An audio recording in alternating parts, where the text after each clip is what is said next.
Hi, I'm Chef Bob Neroni, and I just flew into the South Oregon Food Trail. I gotta tell you, I am fulfilling a bucket list item. I am literally in the Rogue River about to do some fly fishing, and as I always say, there are two things that are always for certain around here. The beauty that is this Oregon coast, woo, and food are always in season.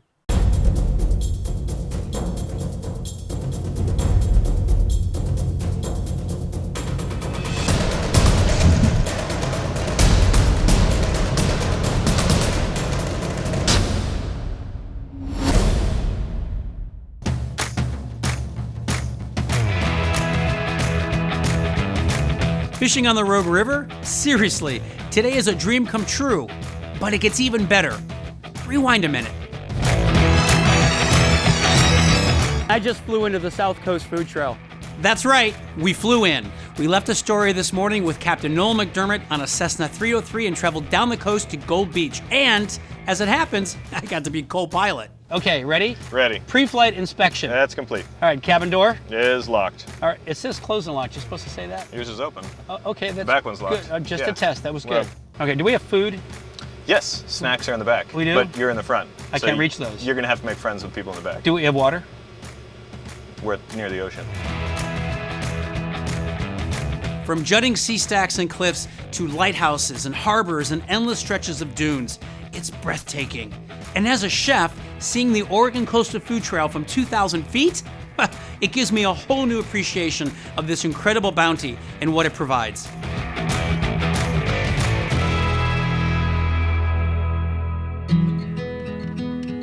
Which brings us back to fishing. Getting here was half the fun, and I gotta tell you, I'm actually on the Rogue River here in Gold Beach with guide Dave Lacey. And now, in the early spring, the river is filled with Chinook, browns, and rainbows. I'm so ready. I can't tell you how often I've dreamed about a river runs through it. This kind of reminds me of that. So tell me where we are. What's going on here? So we are on the banks of the federally designated wild and scenic Rogue River. And so this is glacial water, so it's going to be colder. Does that have an effect on the quality of the fish? Cold water is very good for fish. Good for the fish, not so good for me today. Or as my wife Lenore would say, I'm kind of more of a fisherman than a catcherman. No matter, it was great all the same. Although there was this big one that got away. It jumped right out in front of me. No, really.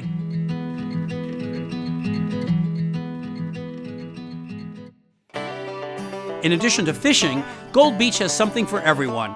From rides on actual working boats that deliver mail to hard-to-access areas on the South Coast, to biking on the beach. There's even a little treasure hunting.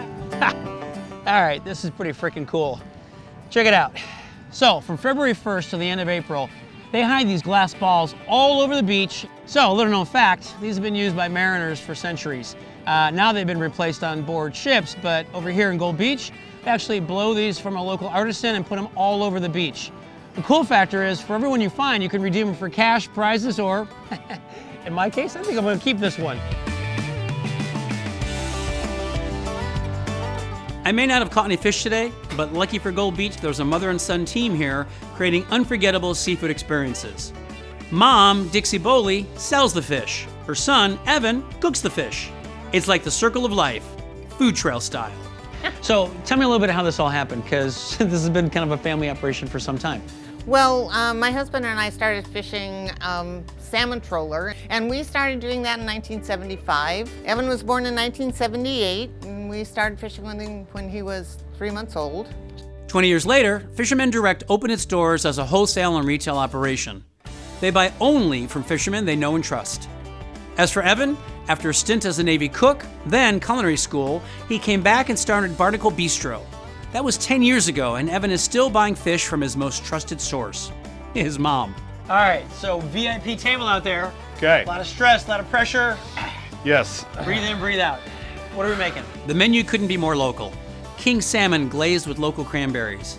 Ling cod stuffed with Dungeness crab and Oregon Bay shrimp.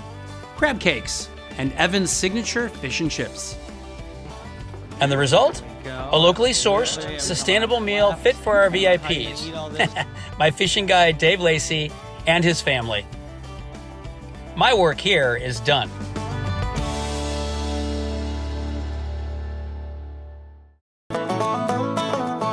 I'm Chef Bob. Thanks for joining me today. And remember, summer may be the obvious choice to come to the Oregon coast, but fall, winter, or spring, food is always in season.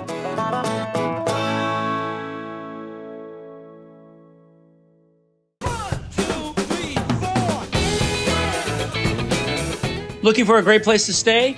Go no further than the Taylor Creek Lodge. Beautiful setting, close to beaches, hiking and fishing. And talk about bed and breakfast. How about eggs from the chicken coop, produce from the garden, home-cured bacon, locally roasted coffee, and some of the best French toast you'll ever have. Innkeepers Dale and Rachel Kettner will spoil you and then some. And if you have a sense of high adventure, the folks at Infinite Air will hook you up with a breathtaking view of this unparalleled coast. They have tours or can customize your trip. You'll find it all on the Oregon Coast Visitors Association website at www.visittheoregoncoast.com. While you're there, check out all our other vignettes to see all the great places and amazing food waiting to be discovered on the Oregon coast.